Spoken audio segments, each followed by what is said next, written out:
This is a mock interview conducted by Forum IAS Academy at New Delhi. The interview panel includes eminent academicians, retired bureaucrats, and other luminaries. The objective of program is to acquaint the candidate with the format and expectations of the personality test conducted by UPSC.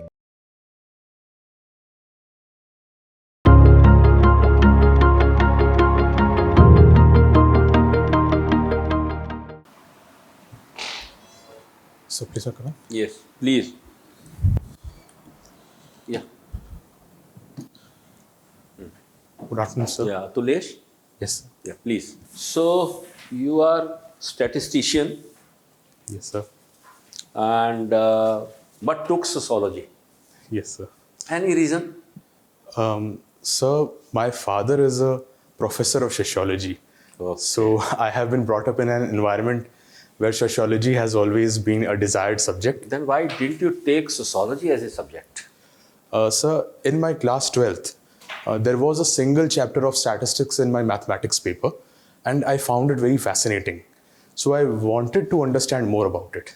How statistics is mirroring crop productivity and Pardon, sir? crop production is there.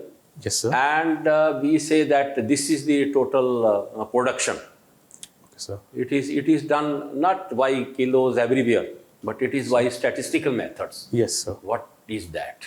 Okay. So statistics is used to estimate the total production by sampling methods. So we take a plot of land of a suitable type to represent the area, and then in that specific plot, we try to estimate what was the volume of crop that was grown, and then we extrapolate to the entire region. And what statistical method is being used over there? So Standard randomized design? Yes, or sir. something like what kind of method generally? Sir, it is sir, I'm just unable to recall. Homogeneous standard randomized design. Yes, sir, homogeneous Make standard methods. studies, stratified, and then okay. How it is useful to have an estimates? Do we reduce the probabilities, standard deviations, or something like that? How can we reduce that? Because deviation is there Yes, sir. from the normal data. Yes, sir. But accurate is if it is minimum. Yes, sir. How to reduce that? How to come to the minimum? Sorry, sir, I'm not able to. See, in case of journal, it should be Yes, say 10%. But Yes, when precisions come to the air, space, aeroplanes, Yes, or sir. even the medicals, then it should be very, very, even not at all. Yes, sir. So that is what the issue was. Yes, sir. Okay.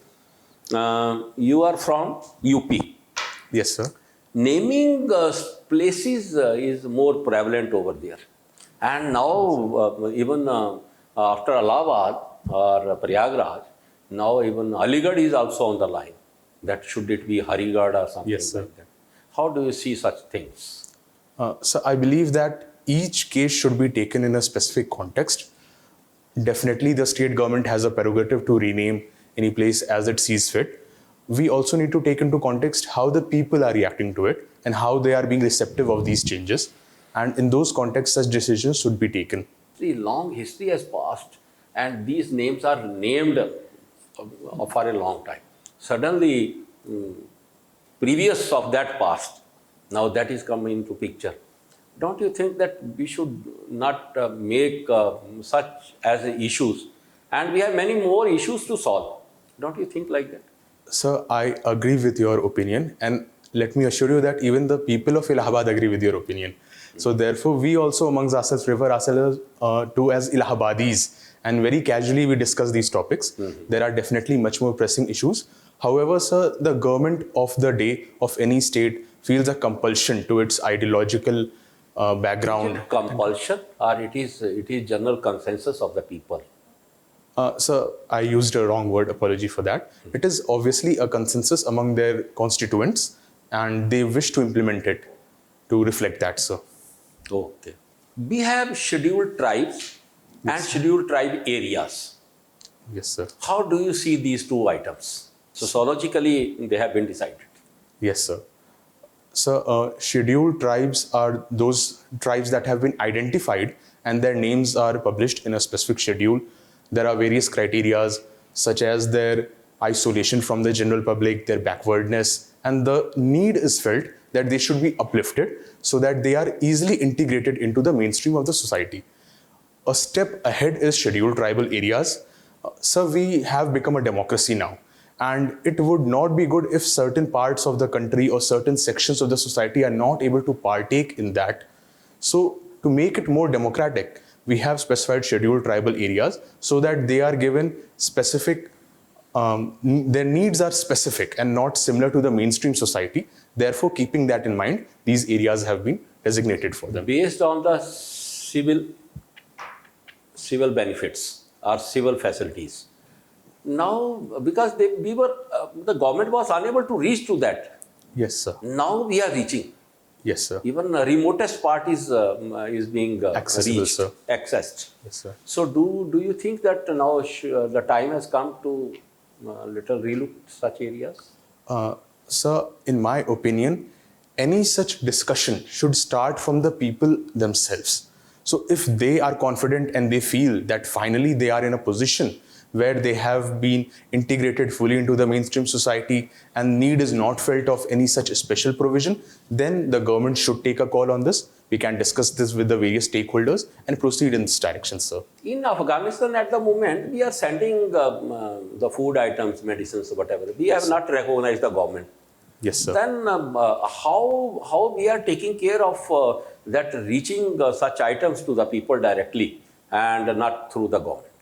Sir, I'm not exactly aware of the modalities, but I believe, sir, there have been back-channel discussions with the agencies on ground of the UN agencies and WHO, and maybe through them we are giving them these help. China and Russia, they are called as intruders into the other countries. Yes, sir. How they are different? Sir, in Russia's case, usually it has been an expansion of their earlier USSR ideology. That has been noticed, that largely any intrusion or invasion is restricted to its earlier sphere of influence. It maybe wants to bring back that sphere of influence. However, in the case of China, sir, most of what it professes in its neo-expansionist policy is largely make-believe. We do not find historical facts of such as Nandaish Line and Ladakh being a part of China and such other claims, sir. Therefore, this is a very strong difference between the two, sir. And how US different from Russia in that case? It has also invaded many countries. Yes, sir. So, US somehow has a very strong connect with the people of the free world, or to say the Western nations or democracy. Therefore, it is better, for lack of a better word, sir, it is able to market its invasion or something as liberating the people of the nation, even though the result might not be achievable. Like we see in the case of Afghanistan, Taliban has come back and the people are not as liberated as they would have been. But it has never been successful in achieving that goal, yes, for which it has entered. Yes, sir. It was not successful, sir. Thank you, sir. Hello, Atulesh. So you come from Prayagraj. Yes, sir. I was wondering about, one of the most illustrious academic institutions of the country, Allahabad University. For many years, in fact, for many decades, this university was, a university everyone spoke about. Yes. But I'm told, and I hope my sources are not correct, but I'm told that the university is not doing as well as it was at one point of time. What do you think are the reasons for the debacle of the institution? So unfortunately, your sources have told you the truth. The status is not what it earlier used to be. However, the reason is not academic inefficiency or anything else, because the faculties and everything, they have still got the best of the faculties. However, sir, there has been a very strong politicization of the university culture, especially in the past 2 to 3 decades. This has resulted in moving the students away from the avenue of education to exclusively to that of politicization. Also, sir, we can see UPSC was a very important and motivating factor for the students of Allahabad University. With the coming together of the English medium as a dominant medium, people from Allahabad began to come to Delhi to seek education. So the brightest of minds are usually not taking admission in Allahabad University. So I believe, sir, these two reasons combined have caused a slight downfall in the status, sir. I understand your father is an academic. Yes, sir. He's a professor. I'm told that professors and bureaucrats don't go together very well. They don't really have the best of things to say about each other. So how on earth is he nurturing an aspiring bureaucrat under his roof? Sir, fortunately, I have never felt this in my household. And to be very honest, my father was also once an aspiring bureaucrat. So he does have that feel for me. So your optional is sociology. Yes, sir. Okay. So Atulesh, very often we use this phrase sociology of, right? So let's say sociology of cinema, sociology of politics. Yes, sir. What exactly are we trying to point out when we use this phrase sociology of something? So my understanding is that sociology is a very vast subject, and it is also very much interconnected to other fields also.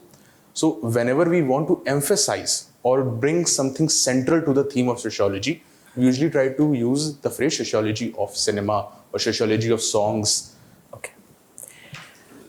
In relation to the reservation for economically weaker sections of society, there are many intellectuals who've pointed out that what the EWS reservation has done is that it has taken deprivation for discrimination. Do you agree with this point? So I agree with this specific point that it has removed the element of discrimination which earlier dominated the criteria for reservation. Having said that, sir, we also need to take into account that deprivation in India and inequality in India is rising. So therefore, the policy should also evolve, keeping that in mind, sir. Okay. Who's your favorite sociologist of India? So in India, my favorite sociologist is Dr. Verrier Elvin. The very specific reason is because of his dedication to the subject, sir. To leave a house of luxury in England and to stay with the Toda tribals for over 3 decades with compassion and with full dedication as a participant observer is something I cannot imagine anyone doing, sir. And there was a debate that Elvin had with Ghure in relation to tribes. Yes, sir. Can you briefly summarize the debate? Yes, sir. So the debate was isolationist versus mainstreaming of tribals. Verrier Elvin, having lived with the tribals, was of the staunch belief that they should not be touched, they should not be meddled with according to the mainstream society, whereas Ghure believed that they are just an extension of the caste Hindus, they are backward Hindus. Therefore, they should be gradually mainstreamed into the society. Okay. Have you heard of substantialization of caste? Apologies, sir, I'm not specifically aware of this. Your thoughts on online dating as a sociology optional candidate? So my analysis would be that anything going online is simply an extension of our real selves, because now we are reflecting ourselves and being reflected upon by our online persona. So there is a lot of things that are happening online, and dating is simply a mere extension of it. So also within the context of Indian society, I believe there is still a taboo regarding dating and meeting individuals. Therefore, people are hesitant to meet people in real life all of a sudden. Therefore, earlier they familiarize themselves with a person through online mechanisms, and then if they feel there is, let's say, a spark, then they go for an offline meeting or something. Also, sir, I have experienced among my friends, there are issues of community and caste also online dating. So they first try to familiarize if the family might not disagree in future, and then they go for physical meetings, sir. Okay. My last question. Your favorite sociologist who's currently reflecting on issues of relevance? Sir, I would say it is Dr. Deepankar Gupta, sir. I have 2 reasons. Yes, sir. I have read his recent articles regarding Indian society, and I very much agree with the fact that it is not a modern Indian society that we can easily claim. The difference is that we are yet to modernize in our actions and thoughts wholly. Also, sir, modern here is a value-loaded term. Okay. So that is again this. Thank you, Atulesh. Thank you, sir. Please. So, hello, Atulesh. Atulesh, can you tell me what is the difference between an opinion poll and exit poll? Sir, an opinion poll is usually taken prior to an event, like an election, sir, to gauge the interest of the voters. Okay. Whereas, sir, an exit poll is after the event and you are assured of accuracy in your data, sir, because the people have already voted. Okay. Since you have a background in statistics and imagine that you are engaged by a media house to undertake an opinion poll in a particular region, how would you go about choosing the sample? What are the parameters that you will look into so that that aspects are covered in your sample? First and foremost, I would need the demographic data of the region. The demographic data needs to be segregated on based of sex, class, and caste. Then I would further... Only 3? Pardon, sir? Okay, go ahead. Then I would take into account that which areas in the past have voted overwhelmingly and from where few voters come out. According to that, I would design a sample and then I would go and seek opinions in a randomized controlled trial, sir. Okay, you mentioned the parameters as gender, caste, and class. Any other parameters? Sir, there is also one which I would take into account, that is service class voters and those who are not in service class. Age, would you take into account age? Would age be a factor? Yes, sir. Age. Religion? Age, pardon, sir? Religion. Sir, religion I was not able to specifically point out, but in caste I was implying. But caste and religion are two very different aspects. Yes, sir. That is my mistake on my part, sir. Okay. So how are opinion polls regulated in India? What is the regulatory structure? Sir, in case of opinion polls, once the MCC comes into play, the Election Commission forbids publishing any data, any sample of the opinion polls. So only prior to the declaration of the elections can any agency conduct those opinion polls, sir. Okay, but are there any regulations related to, the making public, the methodology that has been used, the sample size? Are there any regulations related to that? Sir, I'm not aware of any regulation. Also, sir, I don't think there is, because I have often tried to see the sample data of various other surveys, but I could not find them online. So don't you think that this is a gap in our election management? You see that if there is lack of transparency, there is always a possibility that, the opinion polls can be rigged. Maybe if rigged is a very harsh word, probably they can be influenced. And that will eventually impact the outcome as well. So don't you think that there is a need to address this gap? Sir, I agree with you on this point again, that at least the raw data should be published. But I think, sir, if the Election Commission or any other agency mandates it, then again, sir, if they are willing to be influenced, then they can find various other influential factors. Is it also only the prerogative of Election Commission, or should Parliament make a law in this?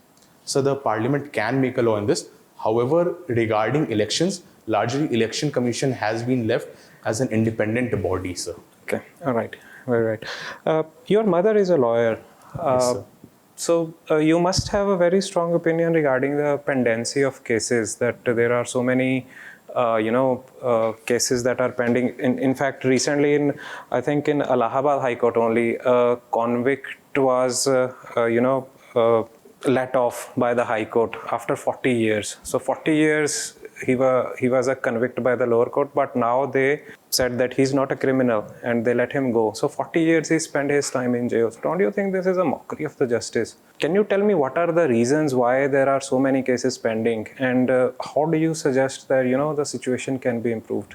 So there is a number of vacancies in the lower courts. So sir, first of all, we need to address the issues in the lower courts. There is a lack of manpower. There is a lack of government appointed advocates. Usually, sir, in cases that, like you've mentioned, you see it is the poor person who's at the receiving end, who does not have his own lawyer, but a government appointed lawyer, who is not very much interested in fighting it fair or tooth and nail, as we can say. Apart from that, sir, a lot of government litigation takes up a lot of time. So this is usually the cases in high courts and supreme courts that are dominated.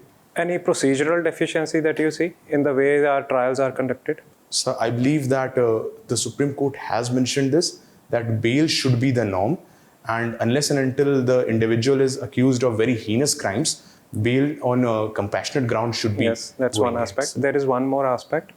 This is good point. There is one more aspect to it. The frequent adjournments of. Yes, sir. Yes. Sir. Okay. Okay. Sorry. I'm surprised I was not able to recall it. My mom usually tells about it. Okay. That's why I asked you. I mean, Yes, you must have heard that from your mother. Sir. Okay. My one last question. Since you have mentioned that you were, General Secretary of College Debate Society. Yes, sir. I want you to, debate on the both sides of the recent Karnataka High Court judgment on hijab issue. So first, I would like to place my points for the in support of the Karnataka High Court judgment.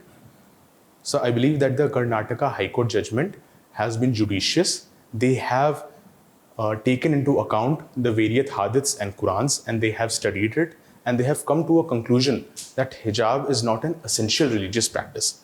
Now, since it has already been established that it is not an essential religious practice, then we can now move on to the rules that govern the uniform.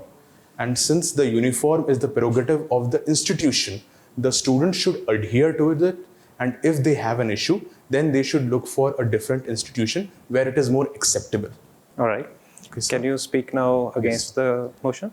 So I would say that the judgment in its initial stages is only flawed. They should have considered that hijab need not be specifically mentioned in the hadiths or the Quran. The Quran does mention that a woman should protect herself from the eyes of a man. And if a Muslim woman is willing to practice it in the form of a hijab, then that should be her right. Therefore, hijab or abaya or any such veil is an essential religious practice. Having established that it is an essential religious practice, we being a secular country, and even Article 25 argues that any such individual and their rights should be protected. Therefore, the schools and colleges should make this available to them to practice their religion. Okay, just one counter question on this one. Should judiciary be deciding the essential religious practices? Do you think that it is their prerogative, or should it come from the people who have understanding of the religion itself? And is there any? Are you also aware of the latest happenings in this regard? Whether Supreme Court is reconsidering? So I'm not aware of the updates on this specific case. But what is your opinion regarding should judiciary be handling such issues? So the essential religious practice doctrine has been created by the judiciary itself. However, sir, I digress a bit on this topic. I believe, sir, the judiciary should have taken largely into account whether the practice conforms to the constitutional values or not. Even if it is an essential religious practice, the responsibility of the judges and as a citizen of this nation is to the constitution first, and then to any other body. So even if something is established as an essential religious practice, if it mars individual humans and it encroaches upon the constitution, then the constitution should come first. Okay, all right. Thanks a lot.